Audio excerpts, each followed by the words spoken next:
शत शत प्रणाम, कोटि कोटि प्रणाम। माता पिता और सद्गुरु से उच्च नहीं किसी और का स्थान। माता पिता और सद्गुरु की तुलना इस सृष्टि में किसी और से नहीं की जा सकती। माता पिता अपना जीवन संतान के पालन पोषण में समर्पित कर देते हैं। कहते हैं कि ईश्वर हर घर में अवतरित नहीं हो सकते, इसलिए उन्होंने माता पिता की रचना की। बच्चों के लिए पिता एक नदी है तो मां उसकी शीतलता है।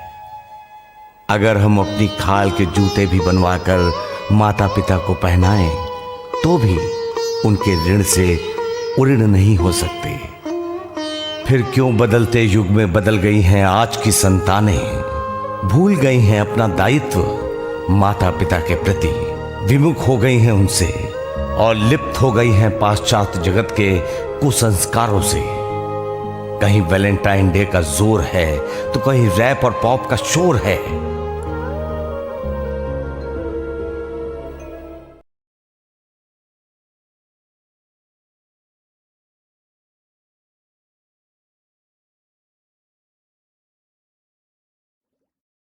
शत शत प्रणाम, कोटि कोटि प्रणाम।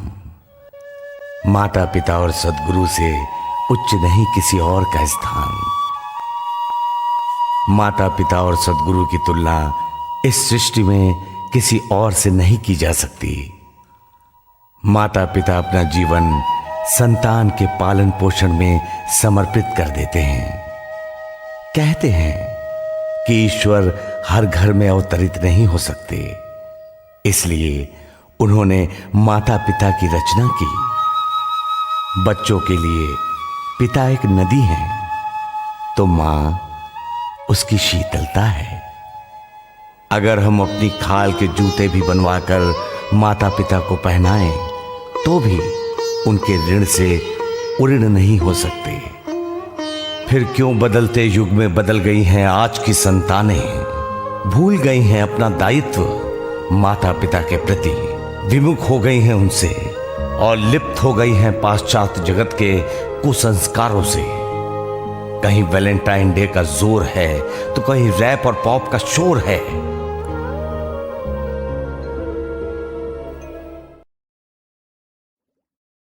शत शत प्रणाम, कोटि कोटि प्रणाम।